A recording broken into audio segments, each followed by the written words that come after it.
सम्राट अशोक, चंड अशोक या फिर कहें अशोक द ग्रेट, इतिहास की किताबों ने बचपन से ही हमें पढ़ाया है कि अशोक कलिंगा की लड़ाई लड़ने गए और वहां पर उन्होंने लाखों लाशें देखी।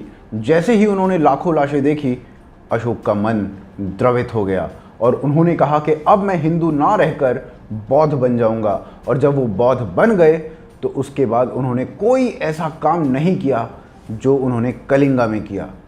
पर क्या ये जो ऐतिहासिक कहानी है अशोक के बारे में, जो हमें हमारी क्लासरूम्स में पढ़ाई गई है, सीबीएसई ने पढ़ाई है, क्या वो कहानी सही में सच्ची कहानी है या उस कहानी में भरा हुआ है पूरा झूठ? सवाल ये कि अशोक कलिंगा की लड़ाई के बाद बौद्ध बने या फिर वो पहले से ही बौद्ध थे। आइए इतिहास की पाठशाला में जानते हैं।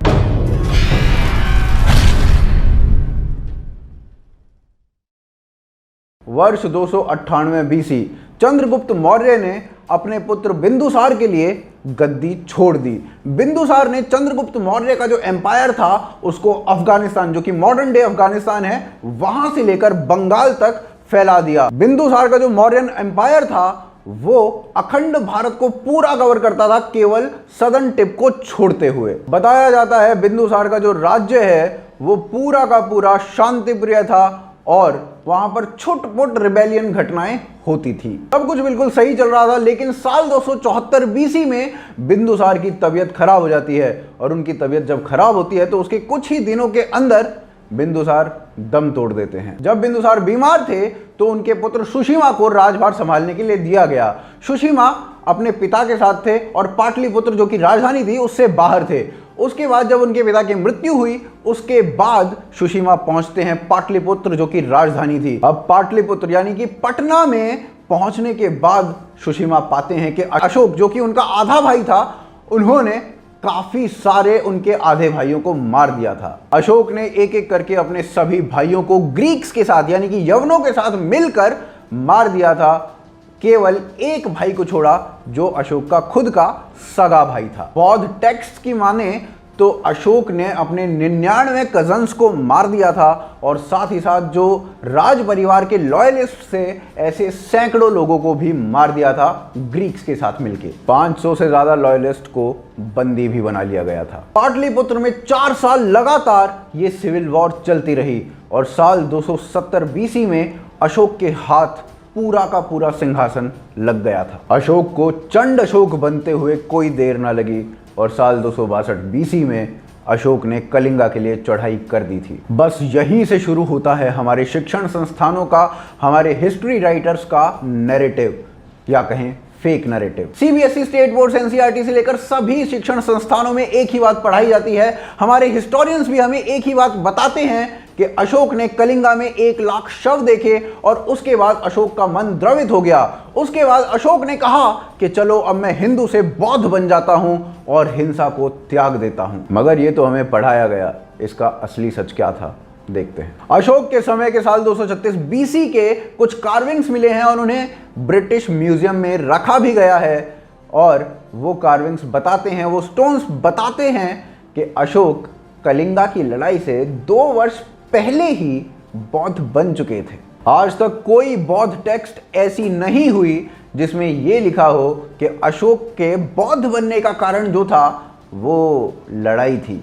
हाँ, भारत में ये बात पढ़ाई जरूर जाती है। बौद्ध टेक्स्ट के हिसाब से अशोक के जो लिंक्स बुद्धों के साथ थे वो कम से कम 1 डेकेड पूर्व से थे जब कलिंगा वॉर शुरू हुई थी। साथ ही साथ एविडेंसेस ये भी बताते हैं कि अशोक ने पॉलिटिक्स के चलते अपने आप को कन्वर्ट किया, ना कि किसी वॉर की वजह से। जब संजीव सान्याल अपनी किताब द ओशन ऑफ चर्न की रिसर्च कर रहे थे तो उन्हें ऐसे बहुत सारे प्रूफ्स मिले जो ये चीख चीख कर कह रहे थे कि अशोक कलिंगा की लड़ाई से बहुत पहले बौद्ध बन चुके थे। चलिए अब जानते हैं कि क्या अशोक कलिंगा की लड़ाई के बाद पीसफुल हो गए थे जैसा कि हमें पढ़ाया जाता है। कोई भी बौद्ध टेक्स्ट आपको यह नहीं बताती है कि अशोक का मन द्रवित हुआ था कलिंगा की वॉर के बाद।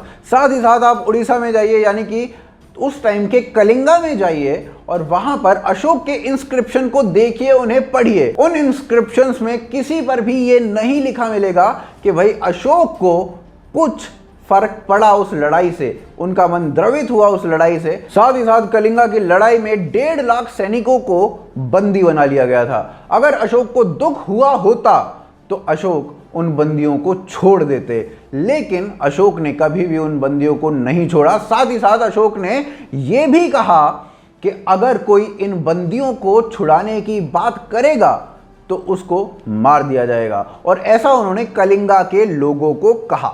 अशोक को किसी युद्ध से कभी दुख हुआ, ऐसे इंस्क्रिप्शंस आपको अशोक स्तंभ पे पाकिस्तान के अंदर मिलते हैं, जो कि कलिंगा से बहुत दूर है। अगर आप खुद के टेक्स्ट भी पढ़ोगे तो अशोक के खुद के टेक्स्ट में कोई अपॉलॉजी नहीं लिखी गई है उड़ीसा के यानी कि कलिंगा के लोगों के लिए। एक बार एक जैन धर्म के अनुयायी ने एक फोटो बनाई जिसमें बुद्ध को दिखाया गया कि वो महावीर जैन के सामने नतमस्तक हुए हैं, और उसके बाद अशोक ने ऑर्डर दे दिया कि इस जैनी का सर कलम कर दो। उसके बाद अशोक ने और ऑर्डर दिए कि आप जहां पे भी किसी जैनी को देखते हैं उसका सर कलम करके ले आइए। जैनियों के अलावा एक और कल्ट था अजीविका।